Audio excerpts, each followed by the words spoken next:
Yeah, so this is Diane Neubauer, and I am here with, Reed Riggs. and we're actually, if you are looking at this on YouTube, we're actually in person in Portland, Oregon. We're both attending and helping at a teacher training, a Star Talk program here at Portland State University. And so we thought, wow, this is a great opportunity to record a podcast episode for conversations about language teaching. Are we calling this live, or are we saying this is? It's always live, but It's now live it's for us, but yeah, not for you, of course. It's in person. yes, live and in person. So here we go. So we're passing a mic back and forth, so the dynamics might change a little bit. One thing I've realized in listening to the difference between being in a meeting on Zoom with you and then going back to the recording is my sound experience live is different from when it's like been recorded already. So I wonder how this is going to affect it. So now we're going to be able to see each other enough to be able to give way to talk, hopefully. So do you want to introduce our topic? Sure. Okay. So our topic for today is play from a research perspective and language play from a research perspective and classroom perspective. Uh, we chose this topic because this is what we just presented on together at this Star Talk workshop, and I think it's the theme of this part of the theme of this one as well. What's the name? Yeah. So the theme of this program is purposeful play. Using play in an intentional way to augment language acquisition in the classroom setting. So that was one part of what we were discussing as instructors. And then Reed did training, and we built off of each other's training on Thursday of last week. Yeah. So, yeah. So what we talked about doing today was sort of recapping some of those main ideas for you listening at home and in your cars. Those are the two places you could possibly listen to this. That I can't think. I Walking around on their walking phone, around. There you go. That's the third. doing their dishes. That's what I listen. That's home though. Not necessarily.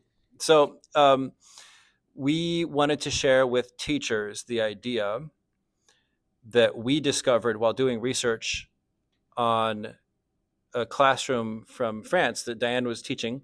And we've mentioned this on our show before, but we gathered the data. It was video and audio.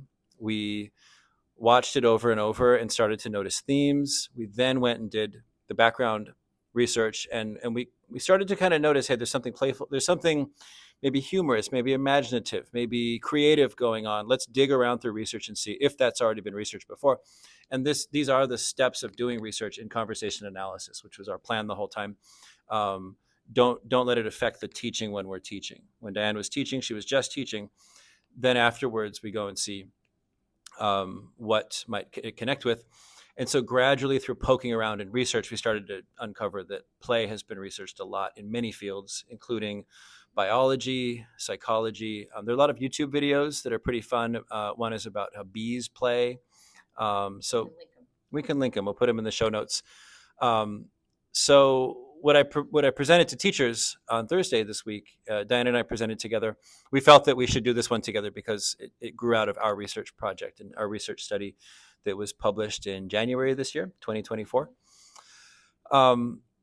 So we started out by telling teachers, and I think that teachers often are in an environment where we are told that it's our job to prepare students for the work world, and it's a very serious set of goals. And play, we often think of it as off task, and it often is off task. And my students have been off task a lot, and I would call that play. That's not the kind of play that I want. It's not the kind of play that we're advocating to teachers. Diane and I sort of as a shorthand call that off task play.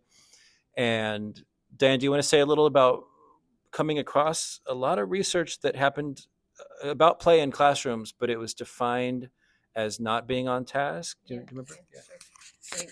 They a number of articles talk about language play in the language classroom as being something that students are doing to get away from the task that the teacher is asking, because the teacher's task, it seemed often to be that they were avoiding a task that was very drill like, very planned for them, very much a structured. There wasn't much freedom or flexibility in what students could do to participate. So if they were assigned a dialogue, one I'm thinking of, I think it's the Hasegawa one, English learners in Japan were assigned, I think this is the context might have been, we'll link it.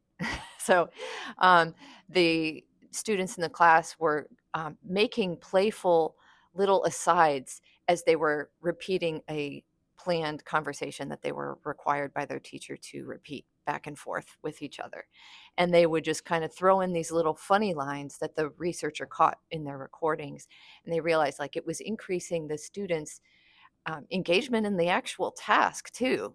But we would say like harness that, like don't leave it so that students are stuck and can't have to like insert these off task play things, but use it instructionally.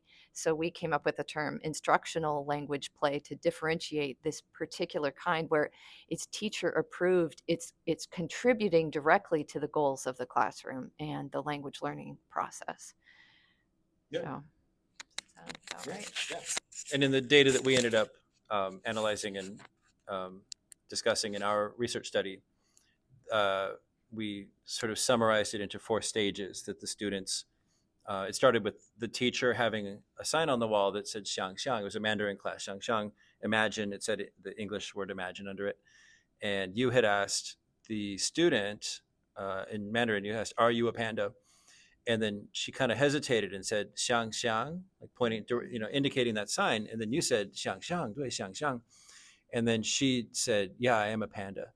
And In then Mandarin, she in said Mandarin she said it, and but that was always the plan, is that we're going to imagine something together, be creative together. And it wasn't like you originally wanted to just ask, "Are you a panda?" Of course not. You're a teacher, you're a human. The goal was to imagine together. And so that then that later stages was the students going along with it and without need for the teacher to help much. And then later stages was students initiating their own playful imaginative ideas. But that always went along with the teacher's plan from the start. It wasn't students getting off topic. It was students staying on topic because right. the goal was to imagine together. So what we wanted to really emphasize to the teachers in the room is that in this training, yeah, on Thursday, a few days ago, it was that play isn't something that just children do and we should dismiss it. It's actually heavily researched by science, like all kinds of different researchers. And it gets at a lot of questions, like what is it for? Something, is it for a purpose? And a lot of gains seem to come out of it. A lot of animals play and they get stronger, they get more agile, they get faster and quicker, faster reaction time. That doesn't seem to be their goal in the moment. It's something more fun, like baby lions playing with each other or a bee playing with a ball. We can't read their minds, and so no one knows what they're actually thinking. Maybe they're thinking, "I'm going to get so good at finding the next honey," and who knows what they're thinking. But they appear to be in the moment, playing with that ball or playing with each other. And there are jobs that come out of being good at play. I think that was one of your slides, Diane. Do you remember? I'm thinking of are we thinking play more generally than just Well, language language play? play. I mean, if you think about anyone in the arts that uses words as the context for their artwork, so someone who's writing plays, writing jokes, stand-up comics, all that kind of thing, definitely. You But said headlines, yeah, newspaper headlines, any sort of creativity. Yeah, that's not just any kind of creativity with language. We would include in play. or to some degree. I mean, To some maybe there's caveat that maybe a little yeah, bit. there's often imagination, but also thinking through which words have what connotations and what sorts of extra meanings you want to have when you maybe there's sort of a loaded term in a newspaper headline. Like those are all very similar to the kind of form-based play. We can define those too right now. That language play in research is typically talked about in 2 ways. There's form-based play, which is like puns and things like that, double entendre, Playing with the sound of the language. playing with the sound. Yep. And then do you want to say the other? Mm-hmm. Okay. Yeah, and then the other would be playing with the message or playing with meaning. So you're doing imaginative things, maybe humorous things, maybe just hypotheticals, kind of going off on a tangent and imagining something that's not there in the immediate. But yeah, and I want to say, is it the Cook book, Guy Cook? I think 2000, really advocated that this is a real world use of language. This is serious. In other words, I mean, this is something that if we're preparing our learners for the real world, people do these things with language in the real world. So we can legitimately use them in the classroom. So apart from issues of engagement or student um, agency and being able to be more flexible with their use of language and their response to language we present to them, it's also the case that people really play with language. Adults play with language as well as children. Sure. Yep. So it's good. It's a good thing. Um, I want to sort of go off now in sort of new directions with this, maybe including other things we said at that in that workshop, but also additional thoughts. Like you talked about flexibility, and I've had this thought a lot of times when I watch teachers provide a dialogue that's scripted and have students memorize it, and they'll say, "Well, they're practicing conversation," and that's a little, I don't know. That's like saying, I'm going to have you imitate a single basketball game and every move in it, and that's helping you get better at basketball. There's a certain kind of, like, you know, what happens in play.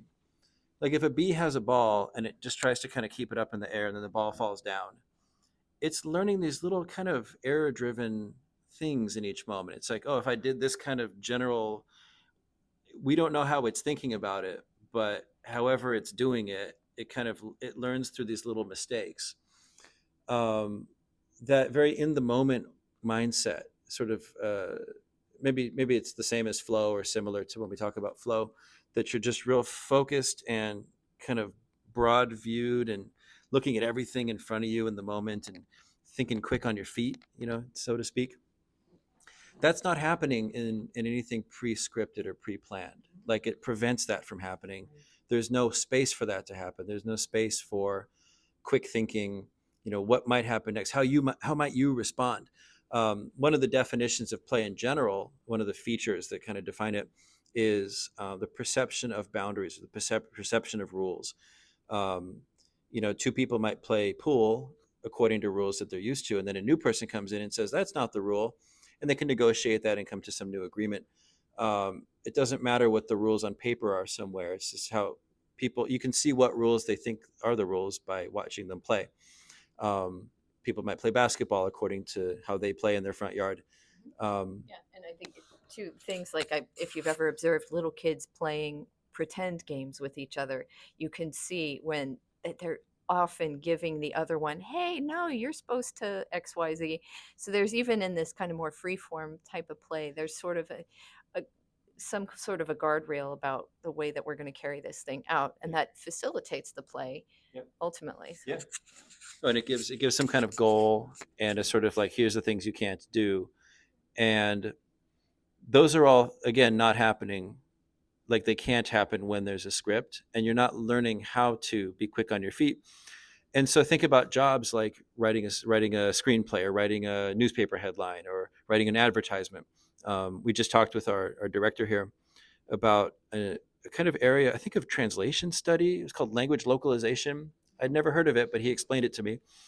And the simplest way I can think about it or talk about it is, you know, if you've gone to go live in a little town anywhere in the world, I'll say India randomly, and you want to work for Apple and you want to market Apple products to the people in that little town, you can't just translate word for word whatever clever advertising was done for an American audience and then just assume it's going to have the same implicit meaning or the same connotation, the same suggestions to the people there. And when Apple advertisers, I'm using Apple as an example because they're kind of big in the zeitgeist right now. Um, they're Those advertisers are thinking, what's on the cusp of, what's on the cutting edge, what's in the recent minds of our market here in America.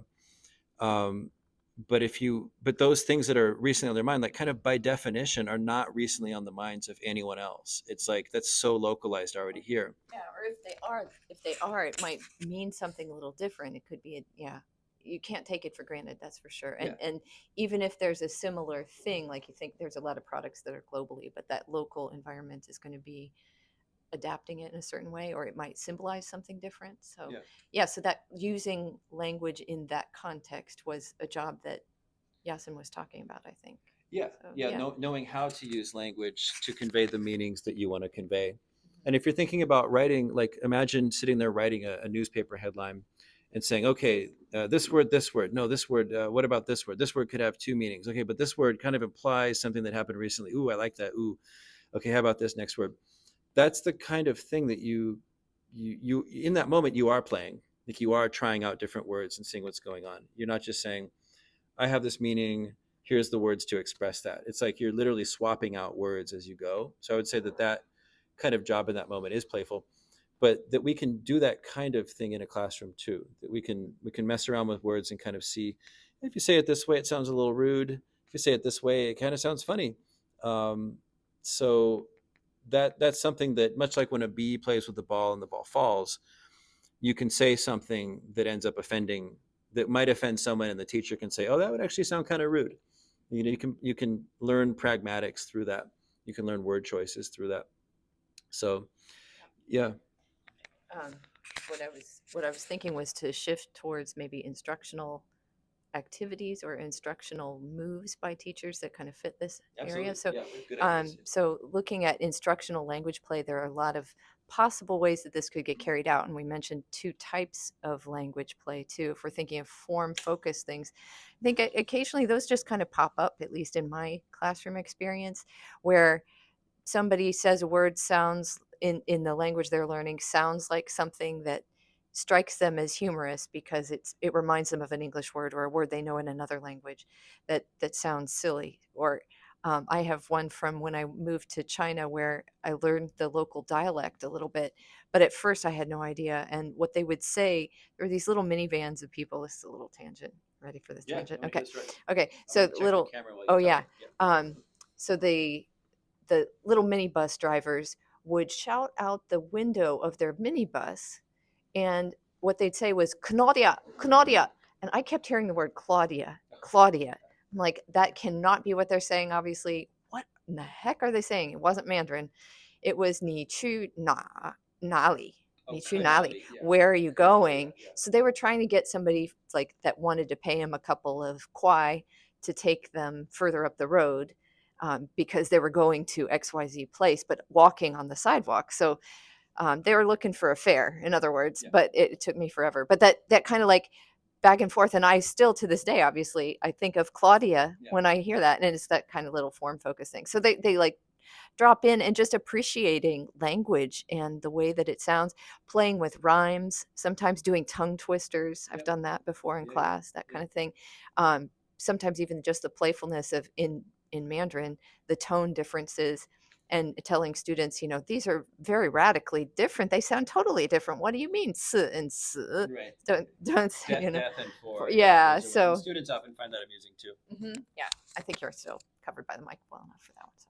I'm Okay. covered. Yeah. So those I don't even think of like really planning too much, but then there are other instructional activities that are more intentional teaching strategies, activities like in the classroom we were in France.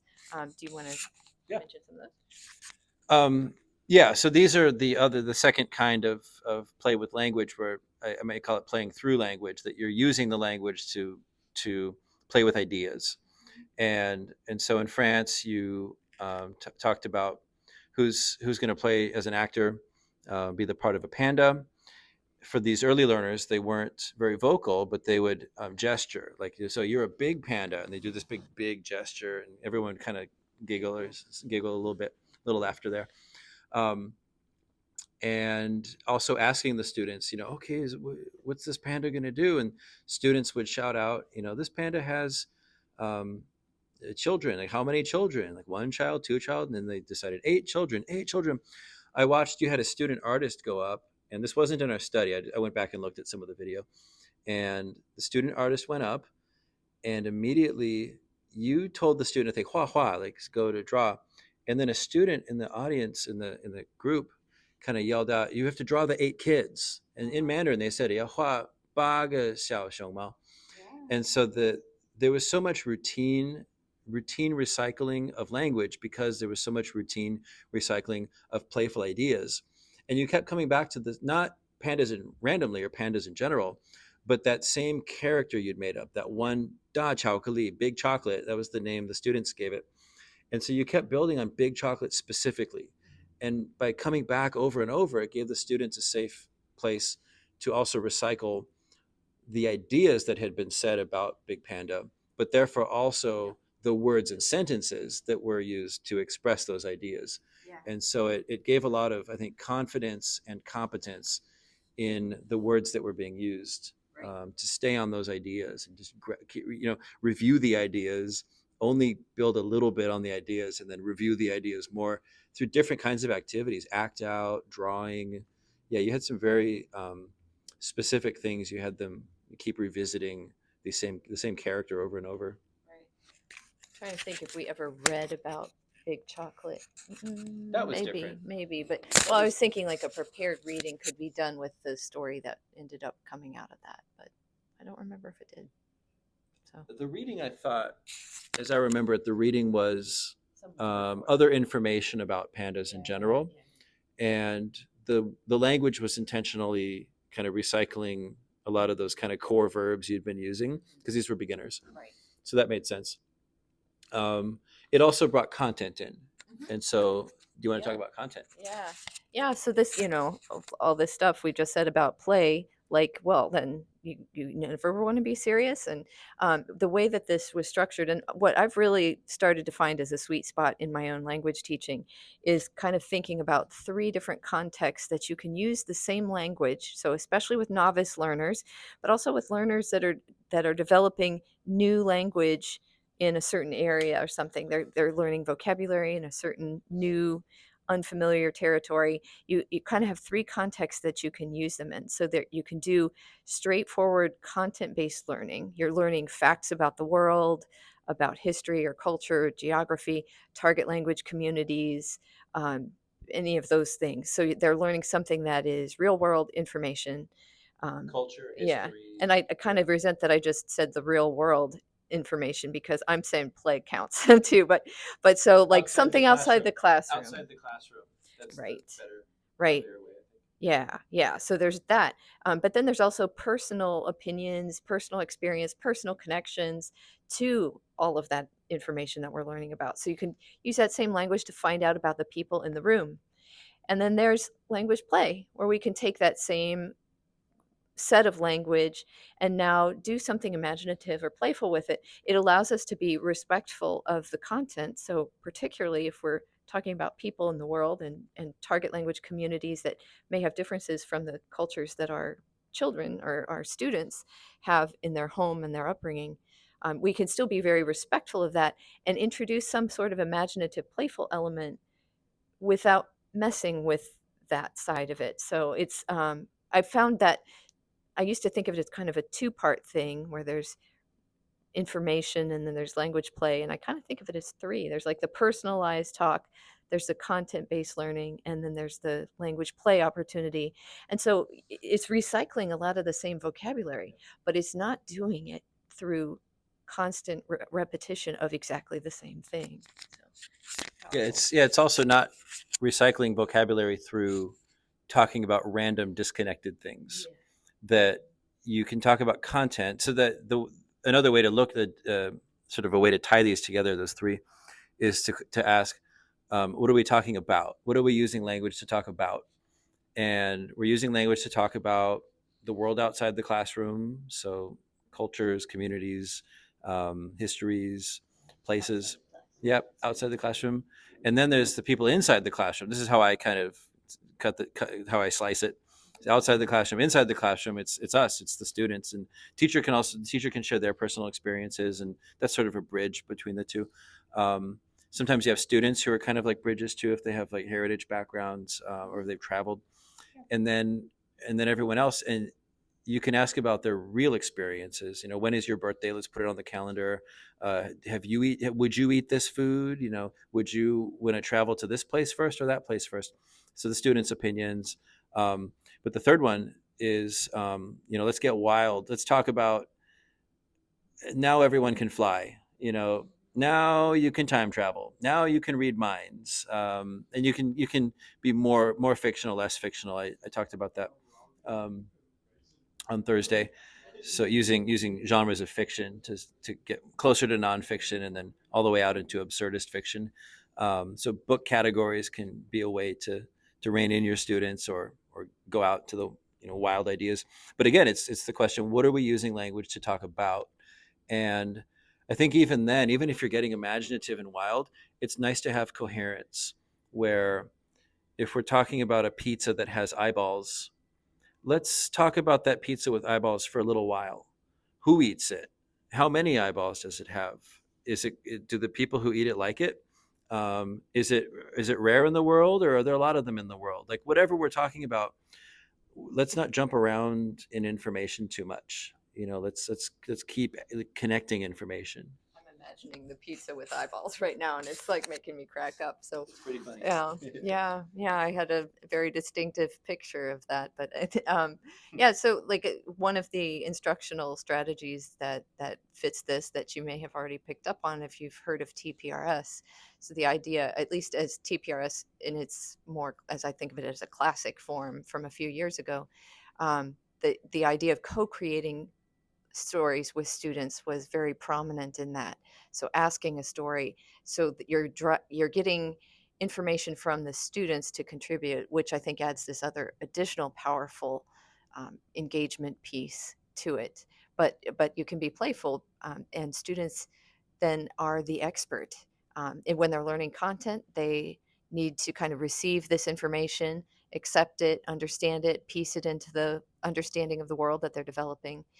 But when you're playing with language, you're able to stretch into things where everybody has a contribution because that content is something we're making together. So Yeah, and I've tried to put labels on that, and I've come up with, I think the word ownership is a useful term. That, like, what, and I've seen it play out. So a student one time, in a Star Talk in like 2013, I think, the teacher was asking, who, this is in Mandarin, but who went to the movies? Who went to the movies? And they came up with someone. He said, what kind of movies did he watch? What kind of movies did he watch? And just a kid in the back in English said, vampire romance. And everyone burst out laughing. And he went with it because everyone seemed amused by it. But I noticed that each time afterwards, when they'd mention blah blah blah blah blah, and this thing happened, that thing happened, and he saw vampire romance, students would look back to the kid who first contributed it. And so to me, that's like a social sign. It's a visible way to notice that people are treating that kid as the author of it. And I've thought about authorship and ownership as possibly being useful distinctions, where authorship is the first person who contributed it who gets that kind of cred, they get that street cred. But then ownership could be who has control over modifying it, and that could be something that's passed on to the whole class later. um, but I think that's kind of part of autonomy, or it's part of, I think Liam Printer might be someone who looks at that even more. And we could mention his podcast. Yeah, sure, the Motivated Classroom. Yeah, it's fantastic. yeah, and he's published research on that kind of issue too. Right, right. So yeah, the motivation, the buy-in, like, you get all that as well. Also, in a pure quantitative, like, just how many repetitions, how many exposures, counting, just pure numbers counting, gets to increase when you get to use those same words to talk about more things, more ideas. And so, if, yeah, like you were saying, if you can talk about some content and then talk about students' connections to that content, you can recycle a lot of the same words, and then build imagination, build imaginative ideas with the students together. Again, you get to reuse that vocab. And often with the imaginative stuff, you get to sit and negotiate.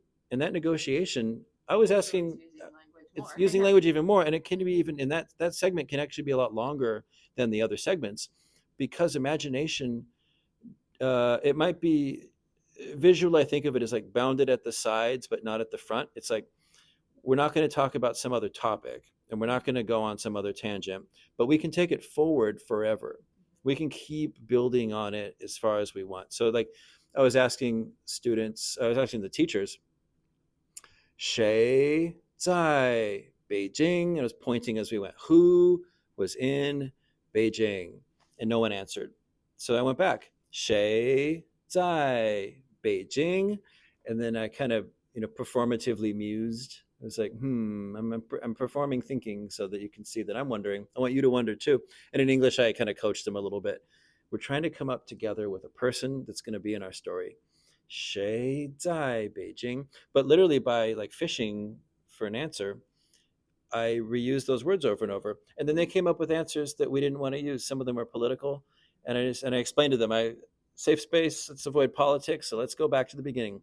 谁在 Beijing? And it's just like you don't get that level of that quantity of usage of the same words when the content is fixed and when the students' lives are fixed. Or it is feeling like a drill where drill, sure. where you It's can done. kind of tune it out. Even you know they're still talking, you're still saying the same thing. Like, but now it matters, even though you're still waiting on just the one answer. I Yeah. would argue that they're thinking through it Sure. as you're doing it. So Sure. it's a more Yeah, robust exposure to language. I it would say. is. So, Yeah, there's a real communication. yeah. Yeah, I would say that there's a real communication happening because there's an immediate purpose. Right. It's I need information. I need you to give me that information. I'm going to keep asking you for that information until you give me that information, and then we can build on that information. So it's like that's the cognitive informational kind of communication, the purpose. I think that Bill Van Patten talks about. But yeah, it's we're getting information, to use information, to build on that information, to remember that information, to recap. I did a recap with them, like what happened in our story so far.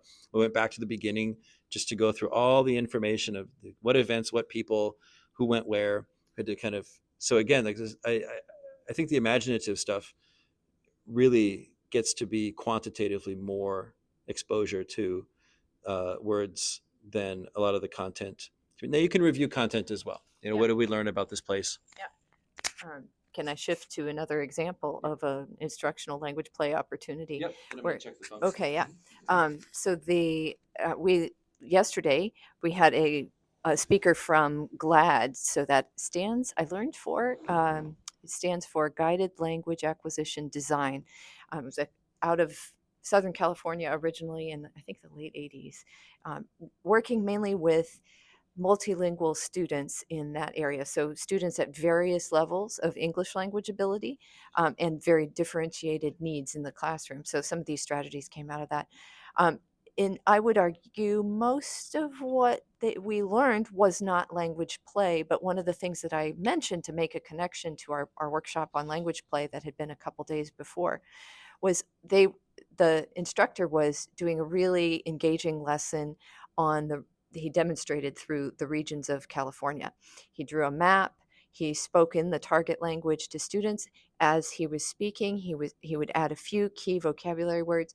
He was pointing at the map. He was making eye contact with students, and spoke and drew and helped support our comprehension because of the drawings, and it was wonderful. And then we did a little students talk to students like, okay, what have we learned so far? Every few minutes we would break down, and then he'd continue with a little bit of additional information. What you could then do when he finished that lesson about the real information, or at some point after the real information has kind of been processed, students are clear on that, we could use the same language in a world language classroom to make our own location. And in fact, seeing him do that with a map, I realized I had done that years back with my students in a high school class, where we were first looking at maps of where we lived. Then it was Denver at the time. 3 cities in China. Did they have mountains? Are they surrounding the city? Are they on the west side of the city? Is it only Denver that has the mountains on the west side? So a lot of meaningful things. But then we made up our own place. So in our city, what's our city called? Does our city have mountains? You know what? I could still remember. It's been like almost 10 years. The mountains were all throughout the city. They thought that would be cool. And then how many stores do we have and all this? And because of this sense of student ownership and imagination, there was like a flexibility about talking longer, thinking about it more, being able to argue for your interest, and use the language to do all of those things. So lots and lots of great language use out of that. So that would be an easy one. If you're showing something about a real place, do some introduction to that. And if you feel like, let's do something imaginative with that, now you've introduced that language, and now you have, as Bell and Pomeranz call it, you can use that same language in a different key. So you can be very straightforward and factual, and then now you can be very playful and imaginative and use the language in a new way. Yeah. Do you think key is a metaphor for music, like the key of A, the key of B flat? Okay, yeah, sharp something. Okay, I guess, yeah, I hadn't thought about where they I was wondering what that key was referring to. I didn't think it was like keys and locks, but no. yeah. But in music, it's a feel. It's a feel you get when you get a key change. So it's a serious feel. Yeah. Okay. Minor key, major key. Yeah. Okay. That metaphor resonates a bit more with me. Um, yeah. So yeah, one other thing we just pointed out was that in my experience, and I used to play into this, is that it's really easy for the teacher and students to modify real content through play in a way that actually kind of disrupts and kind of messes up the content learning. And so I had I wanted my students to get familiar with historical Chinese people. And so I'd have a picture of them and a little bit of information. Then we'd make up fiction about that person going on some adventure, or the students would make it up. And it would often turn into rather disrespectful stories about that person. And it was all for laughs. What did I start? I started to notice toward the end of uh, probably a year or two with the same students. This is when I was teaching college. Um, that one of those people, I'd bring them back, like, remember this character? Let's do more. Let's have them come back to a story. And students were showing that they didn't know anything about that person, but also that the things that they did remember were the fictional things we made up, not the real things about that person. And it was hard to keep track of what was what. So I have a little metaphor now that, like, the content learning, if you're going to play with it, it's like bringing a small dog into the big dog section of the dog park. You gotta guard them and keep them safe. Like, you have to do that work. So if a student says, "Oh yeah, that historical person, they did this silly, ridiculous, disgusting thing," now I think that it's my job as the teacher to step in and say, hold on, we're not going to play with that person. Let's make up a second person. We can make up a different person who we can be silly with. Yeah, we'll imagine a person together, but let's not use the real person.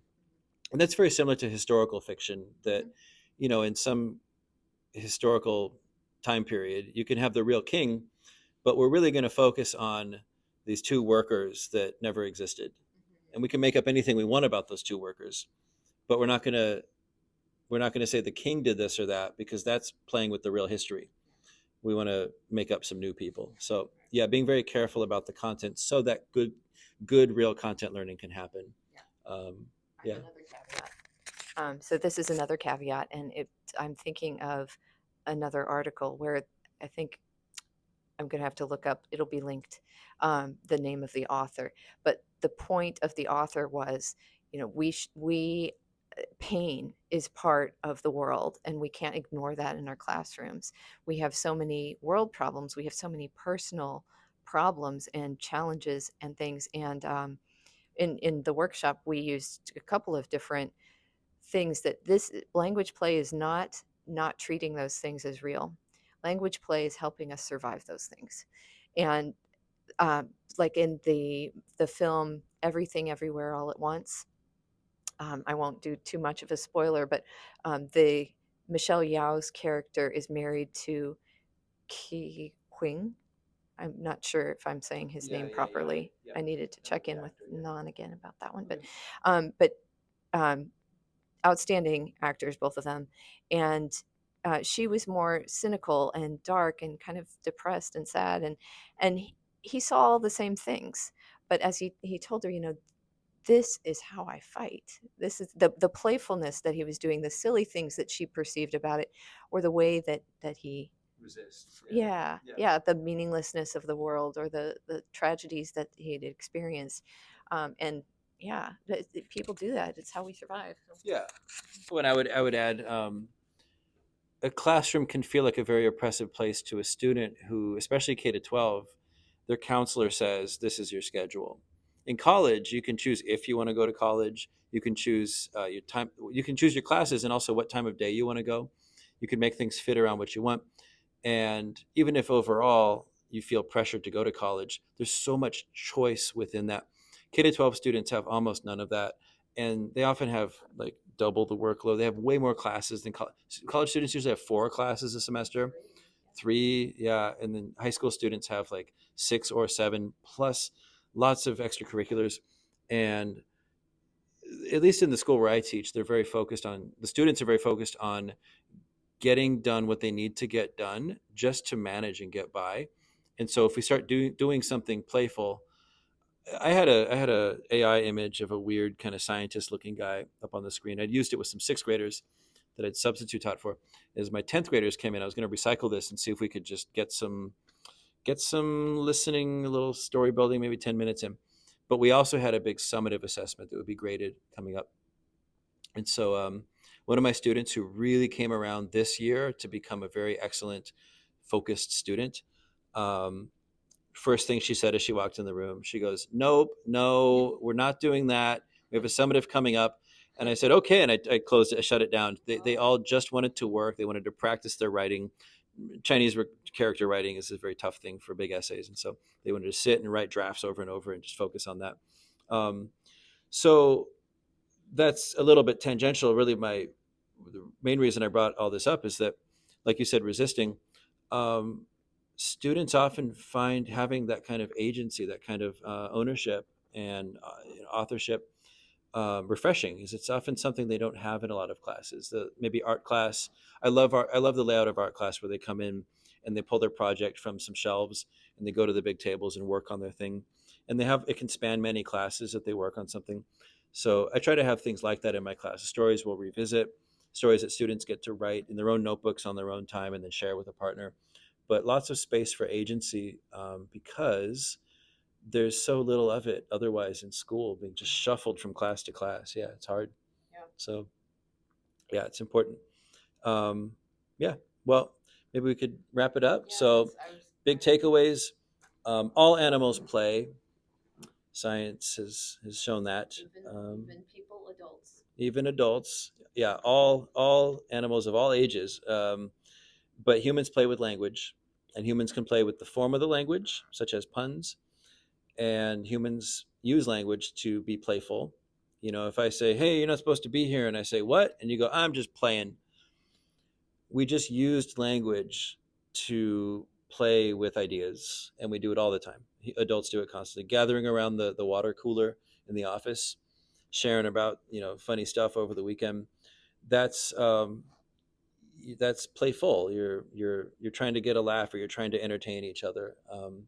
So these are real things that people often have to do, and people sometimes get fired from their jobs because they're not fitting in socially.